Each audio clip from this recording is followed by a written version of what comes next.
Ikaw lang ang lagi niyang naisin at iisipin kapag ito ay iyong ginawa. Hello mga guys, kumusta kayo? Panibagong araw, panibagong video na naman tayo.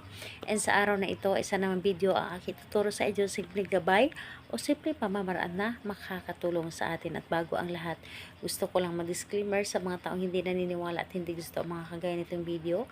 Please skip this video and maghanap kayo ng videos na gustong gusto nyo dahil ang video nito ay para lamang ito sa mga taong naniniwala and gusto mag-try.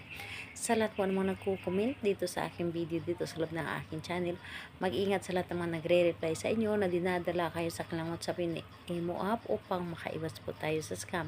Ngayon, ituturo ko sa inyo paano nga ba na ikaw lamang ang kanyang nanaisin na at iisipin sa bawat oras at bawat minuto.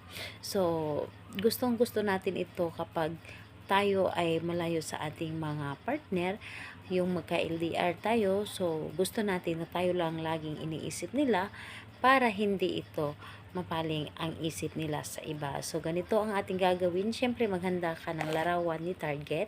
So, dapat po ay nakaputo-copy na larawan. Maghanda ka rin ng pula or pink na kandila. Depende sa inyo kung ano ang meron kayo. Or di kaya puti na kandila kung wala talaga kayo.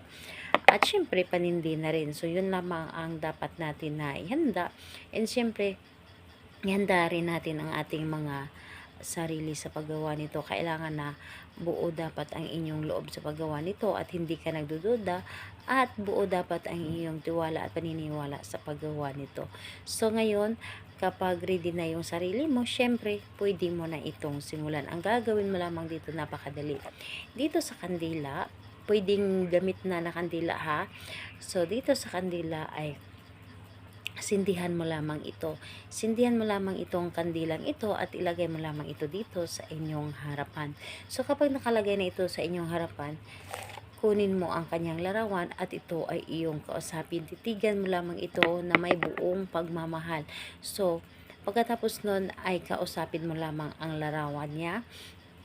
Kausapin mo na sa pamamagitan nito, ako lang ang iyong nanaisin, ako lamang ang iyong iisipin, ako lamang ang mamahalin mo panghabang buhay, at wala ka ng ibang nanaisin pa na mahalin kundi ako lamang. Kumbaga sabihin mo na dito lahat-lahat ang nais mong sasabihin para sa kanya.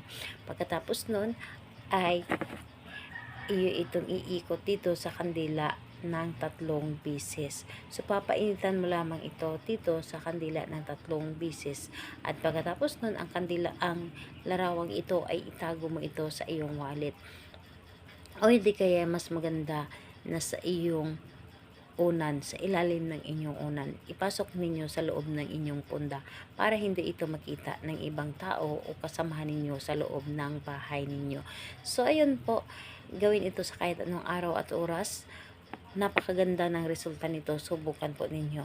Lalo na kapag magka-LDR kayo. Kahit anong araw at oras, pwede mo itong gawin. Salamat po sa inyo. Bye bye everyone. God bless us all.